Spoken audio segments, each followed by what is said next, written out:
The FV4202, quite simply put, is the best and the worst tier 10 medium all at once. It all depends on your skill level. Now, that can be said for every tank, right? I mean, couldn't you say an M48 Patton with an unskilled player is a terrible tank? Yes. But I would say moreover that the 4202, if you're even an okay player that just doesn't understand how Hesh works, is probably the worst tier 10 in your garage. Let's make our way over to the gun statistics to showcase what exactly I'm talking about. Now, there's two gun options for the 4202. You have the Royal Ordnance L7A1 and you have the L7B. If you ground down this line to pick the stock gun on this vehicle, I don't know why you ground down this line, I'm going to be real. Why not just grind an STB1 or an M48 Patton? I mean, sure, the tank looks cool, but it's not worth it to put the stock gun on it. What you want to do is put on the L7B. The real difference between these two guns is the premium ammo. The Royal Ordnance gets 330mm of heat pen, dealing 300 damage per shot, and the 105 L7B gets 440 damage a shot because it gets Hesh as its premium ammo, dealing 231mm of pen. So it's a trade-off. Instead of getting heat like your normal medium, this tank gets Hesh, which in certain situations is great. You have the ability to just badonker any other tier 10 medium for a lot harder than they're going to hit you back. Even a 1-2-1. You can shoot a 1-2-1 for 440, hit you back for 420, and you out-reload it as well. So in that situation, the 4202 is great. With Hesh and even running Kali, you have around 3,800 potential damage per minute. But that's why I said potential, because when it comes to the 4202, it's all down to skill. If you're a bad player, you don't understand where the weak spots on enemy opponents are, and you don't know how much pen you need to cut through those, then, my god, you're gonna do awful. I mean, this is not a tank for the unskilled. But if you do understand a thing or two, then this is probably one of the best tanks to drive out there, and you're going to see why in this battle here. I'm going to absolutely decimate the poor enemy team. Unfortunately, well, you'll see why I said unfortunately at the end of this battle, but for now, let's just focus on the 4202 and what makes it so strong. Now, over the past couple of updates, Wargaming has changed and buffed this vehicle in a couple of ways. First of all, they gave it AP ammunition, which is really good, because now you have a lot more standard pen.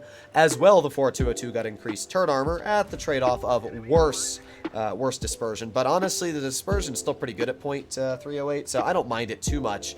And as well, Wargaming buffed its top speed to 60, so overall, it's been buffed quite a bit. And because of that, now the 4202 almost plays like a light tank, which is great, because you can absolutely decimate light tanks in this vehicle.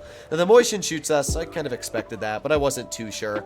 But it was fine, because really what I want to do is clear this Object 268 version 4. There's 361 damage into his vehicle, and we're going to reload and get one more shell in. Kablanc! There you go, thank you very much. And with that, we've dealt just about 1,000 damage and showcased why you should not put your turretless tank destroyers alone on the other side of the map compared to the rest of your team.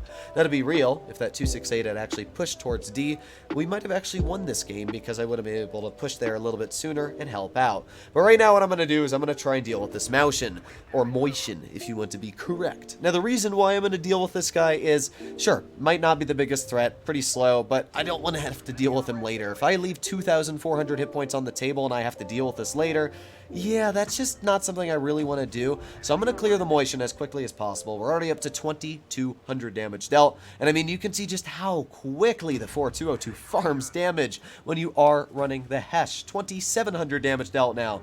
I was thinking about shooting Hesh, but nah, there's no point. Just fire standard shell, especially because now with one standard shell left, we are going to completely kill his tank. So here we go, aiming and fire. Get another nice lucky bounce. And with that, we've actually blocked 1,300 damage in this battle. Pretty good.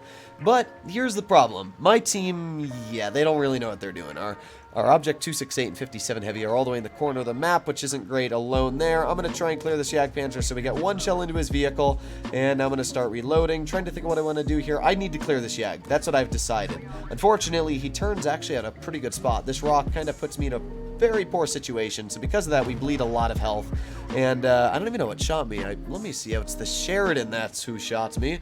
But yeah, I still needed to clear that Jagdpanzer, because if I don't, then yeah, it's going to be bad news later. I have a full health 50 TP, and also we got the Sheridan cleared. Nice bounce. You can see the turret armor on this tank showcasing why it's pretty good.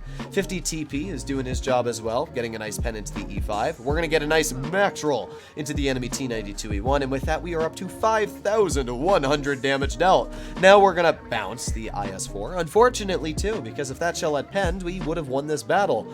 But let's keep on going here. So we got the E5. Okay, I'm going to try and shoot a shell into the E5. Here we go, and boop. Nice, 421 tap.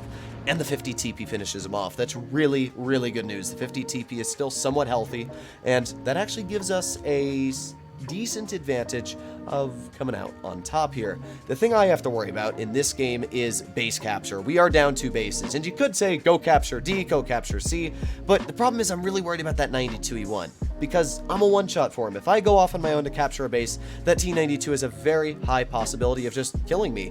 So I'm trying to think of how I want to deal with this 92E1, and I'm hoping that my 50 TP just stays hull down. Unfortunately, he isn't, which is really bad, especially because we also got detected here, which is another really bad set of news. And yeah, the base capture, it's still ringing up for the enemy team 800. At this point, I was kind of hoping, okay, maybe I'm going to flex back and go and get the base, but no, they're too high up, especially if my 50 TP dies if I leave him alone. We're going to lose. So at this point, I have to commit to this IS-4. So we're going to fire a Hess shell at his turret, but oh, it misses and shoots the side instead of the rear.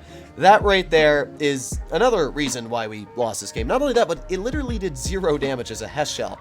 So I'm trying my best here. The 50 TP pens the shell, which is really nice. We have 440 average damage per shot, and we roll 380. What is my luck on that IS-4? We're going to fire shell into that T92E1. Now I'm going to keep backing up. Keep backing up. Come on, come on, come on. 3, 2, 1, and oh, he pens me. I mean, sure, I don't die from the shell, but look at the base cap. It's up to 924, and I don't have enough time to dilly-dally. I need to clear this IS-4, so I'm just going to drive up and oh, yeah, pretty unfortunate. We weren't going to win this battle off of base cap, so I kind of had to move it, and I give the IS-4 credit. He did a decent job, but unfortunately, because our Hesh not only low-rolled the 1 shell, but did 0 damage to the 2nd shell, and we bounced the side of him, man, that guy is one incredibly lucky dude. Either way, 7,000 damage dealt. We still pull out a mastery and get 287,000 credits in total. Sure, there's probably going to be some people out there that try to act like wise guys telling me I should have played my game better when they haven't even gotten a 7K themselves. I could care less. It's a game. It's one loss. We did a pretty good job overall, and I mean, 7,000 damage is pretty dang sweet. It's still going to add to my average damage total. Just unfortunate that we lost that game down to a couple unlucky rolls and me not capturing the base. But with that aside, let's go to a bit more of a chill and relaxed game, where you can see the 4202 clearly in its more respective element of farming. This is a game that really showcases where the 4202, when the enemy, what I've noticed more and more lately, just to put it out there, the enemy teams suck. Not enemy, just teams in general. The later and later I've been playing this game, the more I see teams just not having a clue of what they're doing. And you're going to see that in this game here. So I'm going to take full advantage of the enemy team having no clue on what they're doing. So already, the Progetto pokes, loses 420 health. Then we're going to drive up here again. Progetto pokes, loses 477 health. 2 shots, we've dealt 900 damage. Then we've got the Vickers light off to the side waiting for my reload, and boom, 408. Now we're up to 1,300 damage dealt. I mean, I don't know what the enemy team's doing. I have no clue what they're looking at, but oh well. I was aiming at that Vickers. He backs up. Okay, well, what do we want to do here? RE50M is just YOLOing in and basically throwing away his tank. He does clear the Progetto, but I don't know if it was worth it. We're going to aim in a shell on that guy, the 183, get a nice 390 tap, but unfortunately, we also get tapped by the 4005, so I'm going to get a little bit of revenge in. There you go. Nice 334 tap into the 4005 once, and come on, can we hit him? Fire! Oh, RNG moment. That is what happens when Wargaming nerfed the dispersion on this vehicle, just by a little bit, but it's fine. Let's just tunnel the 183. I mean, we all know how much I hate dealing with them anyway, so I might as well, but uh-oh, 4005's backing up. Bye-bye. There you go. There goes one of the British tank destroyers. With that, I'm going to ignore the 183 for now. That guy's not really that much of a threat as long as I use this rock as cover. Not only that, but I'm going to ram this Progetto for another 120 damage right there. And with that, we are up to 3,300. Oh, sorry, 3,600 damage. But now we got another doofus YOLOing my Progetto, even though he's got less health than my Progetto. And then I'm going to ram him again. Get an extra 100 right there.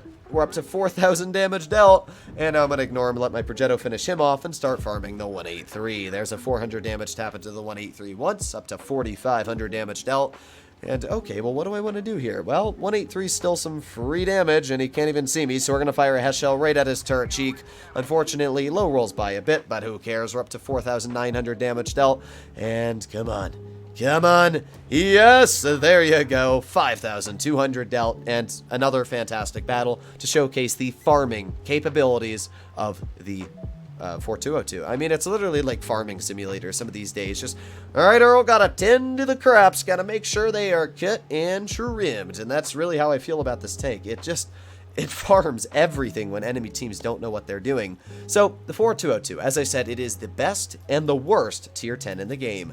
It has certain situations where you can absolutely farm the enemy team, but it has other situations where you can't. So let me know in the comments down below what you think about the 4202. Either way, hopefully you enjoyed today's video, and I'll be seeing you in the next one. Bye-bye.